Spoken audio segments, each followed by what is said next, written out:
Oi pessoal, tudo bom? Prof aqui gravando mais um vídeo pra ajudar lá na revisão do quiz, né, da nossa atividade avaliativa, que vai ser um pouquinho sobre calor. Calor que a gente diz em relação ao nosso ambiente, ao nosso planeta, né, com o aquecimento global, e um pouquinho de calor também com as máquinas térmicas. Então, o que são essas máquinas térmicas? São essas máquinas que vão ter a, o objetivo, né, elas acabam funcionando com o calor gerado. Esse calor gerado, recebido, na verdade, ele vai gerar movimento, fazendo com que essa máquina se movimente e realize suas atividades, tá? A fonte quente é sempre a fonte do calor recebido. A fria, ela vai ser o calor cedido. E uma máquina térmica nunca vai usar 100%, nunca vai usar todo o calor gerado, nunca.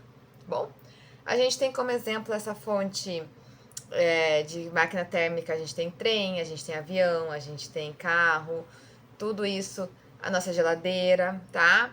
A gente tem as máquinas das indústrias que funcionam também com esse tipo de calor, essa queima de combustível, né? Algumas ainda funcionam à base de gás natural e tudo. A gente vai ter também as revoluções industriais que vieram nessa nossa evolução, né, que a gente diz, dessas indústrias, esses equipamentos. A primeira revolução foi a mecanização, quando realmente surgiu os aparelhos, as máquinas para ajudar o trabalho braçal humano. Depois veio a eletricidade, tá, que é a segunda revolução. A terceira foi a computação, onde começou a surgir os computadores e tudo, começou a ficar um pouco mais automatizado. E por fim, a gente está na colaboração. A colaboração é essa que a gente envolve aí a questão da internet, as inteligências artificiais, robôs, as máquinas completamente automatizadas, né? Que elas precisam só de um controle, mas elas fazem o trabalho praticamente sozinho. Tá bom? Essa é a ordem, então: mecanização, eletricidade, computação e, pelo fim, colaboração. E a gente vai ter daí os combustíveis que são usados para gerar esse calor, para fazer essas máquinas se movimentarem. Entre eles nós temos os combustíveis fósseis, que a origem deles são os fósseis, e eles têm uma característica de altamente poluente, né? Eles liberam muito CO2, muito gás carbônico para a atmosfera, poluindo bastante. Quais são esses combustíveis? Petróleo, gás natural e carvão mineral, que são os mais usados no planeta. É absurdo, mas só o petróleo, ele é quase 50% da nossa fonte energética no mundo. A gente tem também, daí a gente pode dividir esses combustíveis em não renováveis e renováveis. A gente chama de não renovável porque ele não tem a capacidade de se renovar nesse período que a gente vive, a gente não consegue ver a renovação dele acontecer, porque ele leva milhões de anos para se renovar, porque ele precisa primeiro originar um fóssil, para daí desse fóssil originar esse carvão, esse petróleo, tudo mais. Então a gente diz que eles são finitos, que eles vão acabar, né? Porque a gente está nesse período que a gente provavelmente pode ser que acabe essa fonte que a gente tem de petróleo e carvão, e tem que buscar outros meios. Além desses combustíveis fósseis, como não renováveis, petróleo, gás natural e carvão mineral, a gente tem também a energia nuclear como uma fonte não renovável. A fonte renovável são aquelas que vão se renovar em um curtíssimo espaço de tempo, como a água, que é usada na hidrelétrica, que é no ciclo da água, o vento, então a eólica, o sol, que está sempre aí, a energia solar.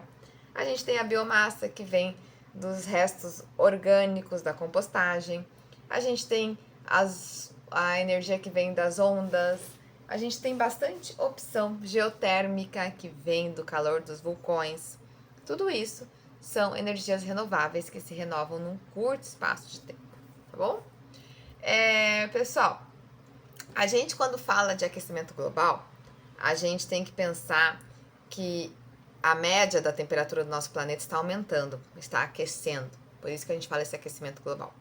E uma das causas desse que prejudica aumenta o aquecimento global é o excesso de gases que tem na atmosfera. Quais são esses gases? O gás carbônico, que é liberado na nossa queima de combustível, que é liberado nas indústrias. Galera, a gente libera carbono até para produzir um aparelho de celular, que eu estou usando para gravar esse vídeo, e vocês provavelmente estão usando para me ver falar também, tá? Então é bem complicado, a gente libera carbono a cada momento. Aí, além do gás carbônico, que prejudica o nosso aquecimento global e também o efeito estufa, a gente tem o gás metano, que é liberado pelos gases, pelos puns das vacas e dos nossos bois, dos bovinos. Eles acabam liberando esse metano e como a gente acaba consumindo eles, né, como uma fonte de proteína, a gente acaba tendo que ter desmatamento e tudo para ter essas, como é que é? Ai, fugiu a palavra da prof aqui da cabeça dela. Essas criações de gado, tá? Por isso a gente precisa desse espaço para eles pastarem, a gente acaba desmatando, que são as plantas que acabam captando um pouco do gás carbônico, e a gente acaba piorando, liberando metano também para a atmosfera e aumentando assim esse aquecimento e prejudicando também o nosso ar. O efeito estufa, ele faz parte ele é um fenômeno natural. O efeito estufa sozinho, ele é ok, ele é bom, ele mantém a temperatura do nosso planeta. Sem o efeito estufa, a gente não teria vida no nosso planeta.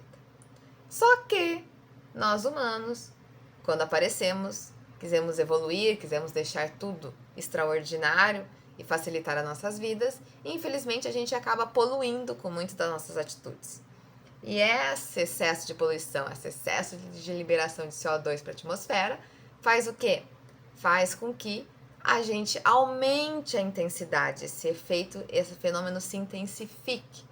Com isso, com esse aumento essa intensidade, a gente acaba o quê? Fazendo com que o aquecimento global se junte. Então, o aquecimento global ele vem da intensificação do efeito estufa, que é um fenômeno natural, que sem a poluição ele é muito bom. Só que com o excesso da poluição ele se intensifica e a temperatura aumenta. A camada de ozônio, ela faz parte da nossa atmosfera, tá?